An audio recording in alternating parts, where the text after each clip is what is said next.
Hey, hi, Rajan this side. Welcome to the channel. So we have started a 100-question DSA series to crack any coding interview. And in this series, we will cover each and every data structure and algorithm such as array, matrix, strings, tree graph, dynamic programming, greedy, hashing, and all right. And in this series, we will try to cover each and every possible questions that could probably be asked in any interview. So we have started with the array first, and in array we have already discussed two problems, and the third problem which we are going to discuss today is the merge overlapping interval. So in this problem, you will be given an array of intervals where interval of I would be start of I comma end of I, right? So it would be a pair of numbers. The first would represent the starting index of that range, and the second number would represent the ending index of that range, right? And we have to merge all overlapping intervals and return an array of non-overlapping intervals that cover all the intervals that are in the input, right? So for example, let's say, so this is the test case where you have one of the range is 1 comma 5, right? This one 1 comma 5, and this one 2 comma 3, and the third range is I4, which is 4 comma 6, and the fourth range is 7 comma 8. 7 comma 8. So if you merge this, your resulting array should look like 1 comma 6 and 7 comma 8, right? So we will discuss how to merge it.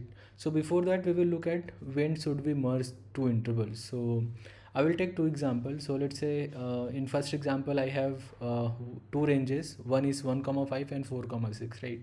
So if you observe it carefully, you would see that the starting index of the right range is less than the ending index of the first range. It means that there is overlap here. For example, if you convert these two ranges in a number line, so 1 2 3 sorry 3 4 5 and 6, right?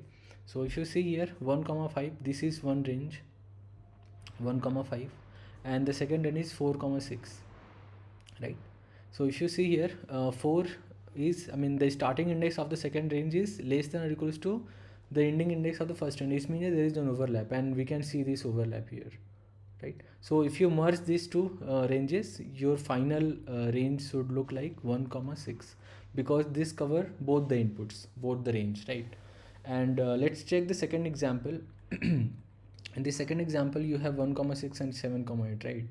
So if you draw it on a number line, 1 2 3 4 5 6 7 and 8. So 1 comma 6, 1 comma 6, and the second one is 7 comma 8, right? So if you see here, the starting index of the second range is greater than the ending index of the first one, means that there is no overlap, and we can see it on this number line also, right?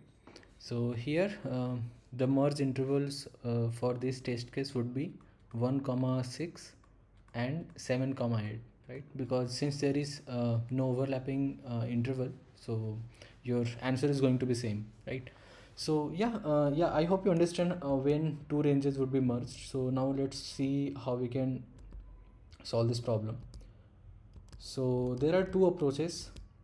First, I would like to discuss the brute force approach. So whenever any question is asked in an interview, so always try with the brute force approach.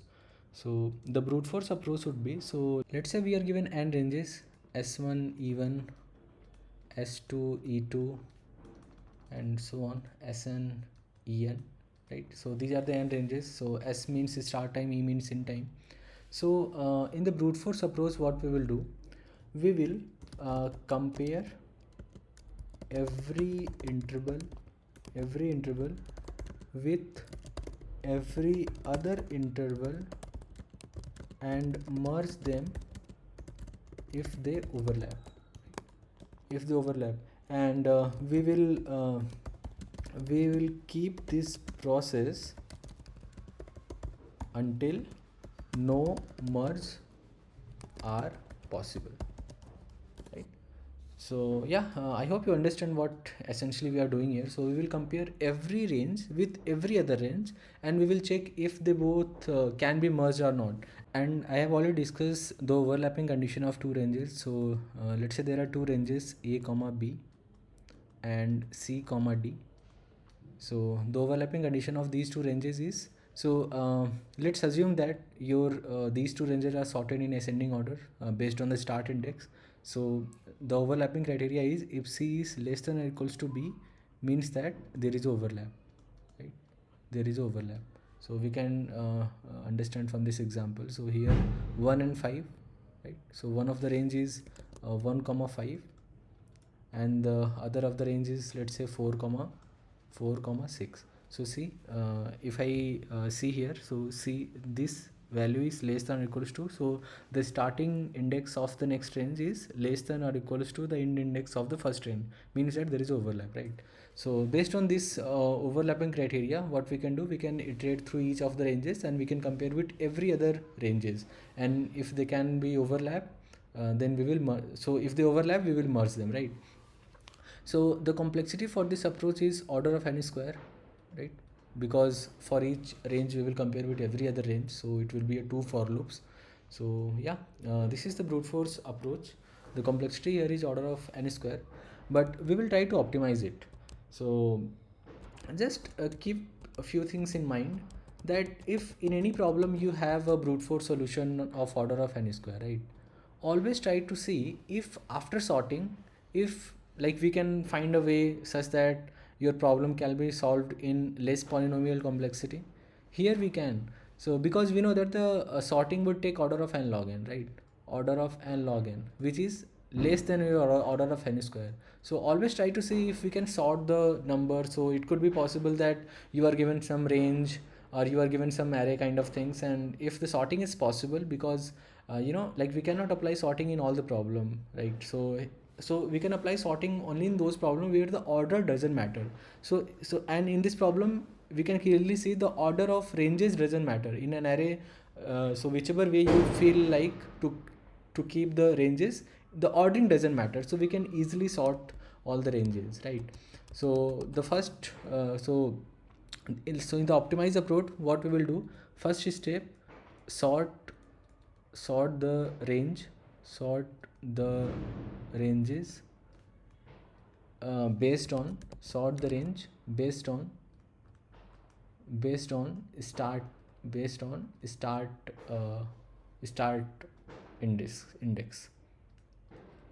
So based on the start index, we will sort the range. It means that, let's say, after sorting, your range look like S1 E1 S2 E2 and so on, Sn En, right? If we sort it based on the start index, it means that your S1 must be less than or equals to S2, less than or equals to S3, and so on for Sn, right? So this is the sorting based on the start index. Now what we will do, we will compare only with the next range, because in the brute force approach, if you notice, we were blindly comparing with all other ranges, right? But here, since we have already sorted it based on the start index, we can clearly just compare two adjacent ranges. So we will start with this range first range. Let's understand from the example. Let's say this is the test case. Your test case is so after sorting, so if you apply the sorting in this test case, your range would look like 1 comma 5, and the next one is 2 comma 4, the third one is 4 comma 6, and the last one is 7 comma 8. So we will start with the first range. So if you clearly see, the start index of any range is less than or equals to the next range, right? 1, 2, 4, and 7. Now if I take my initial interval as 1 comma 5, right? 1 comma 5, my goal should be to expand this interval into its largest possible interval, right? And since all the intervals are sorted based on their start index, we can efficiently do it. Let's see how. So we started with 1 comma 5, the next range is 2 comma 4, and we have already discussed the merge criteria of two overlapping intervals. So we will just check if they both intervals are overlapping or not. So we can check it by looking at the start index of the next interval so compared to the end index of the previous interval. So here 2 is less than or equals to 5, it means that there is an overlapping here. So after merging these two, your new range would be 1 comma max of 4 comma 5, 1 comma 5, right? Now we come to 4 comma 6. We will again check the merge criteria of these two. So here we can see 4 is less than or equals to 5. It means that there is an overlap here. So after merging, it would look like 1 comma max of 5 comma 6, 5 1 comma 6, and we can clearly see from these three ranges 1 comma 5, 2 comma 4, and 4 comma 6. See, if you merge it, your new range would be 1 comma 6. So 1 comma 6 cover all these three inputs, right? All these three different intervals are covered by this single interval, which is 1 comma 6, right? So yeah, 1 comma 6. Now we come to the last interval, 7 comma 8. Here we can see 7 is greater than 6, means that like there is no overlap in between these two intervals. So yeah, so there is no, since there is no overlapping, like we cannot merge these two. So this is our answer. Your answer should contain these two intervals. I hope you understand this approach. In this approach, we will first sort all the interval based on the start index. So the sorting would take order of n log n, and then we apply a linear approach to check if the adjacent intervals can be merged or not. So based on the merge criteria, we will check if there is an overlap, we will merge them. Otherwise, we will just keep inserting into the final answer, right? So, and that linear operation, the complexity for that is order of n. So the overall complexity for this approach is order of n log n, right? The max of these two. So yeah, the complexity is order of n log n. So yeah, this is all about this approach. Let's look at the code now. And one more thing, if you find any difficulty or anywhere, then please write a comment and I'll reply to each one of them, right? So yeah, let's look at the code now. We are looking into the code now. So we are given an interval. So what we will do, we will first sort all the intervals based on the start index in order to have an efficient lookup of the overlapping criteria. So this is the sort function. So we can use standard C++ STL sort function. So sort intervals dot begin intervals dot end. Now we already discussed what is overlapping criteria. So the overlapping criteria of two adjacent intervals after sorting would be, so let's say two intervals are a comma b and c comma d. So the overlapping criteria would be your c must be less than or equals to b. If that is true, it means that there is an overlap. So just merge these two, right? So this is the 2D vector, right? That essentially stores all the merged interval. So we will start with the first interval after sorting. So start index and end index of this interval. So interval 0 0, interval 0 1, right? Then what we will do, we will iterate through each one of the interval from next interval onward. So I is equal to 1, I less than I plus plus. This is my start time, this is my end time, right? So start time means intervals I0 and intervals I1, right? So now we will check if my start time is greater than end time.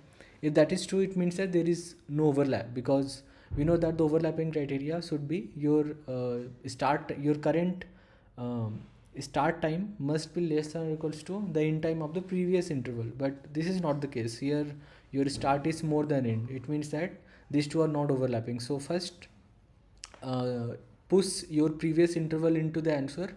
So this is your answer, merged interval. Now we will update we will update the new start and new end. So new start is going to be current my start time, and the end time is going to be my end time, right?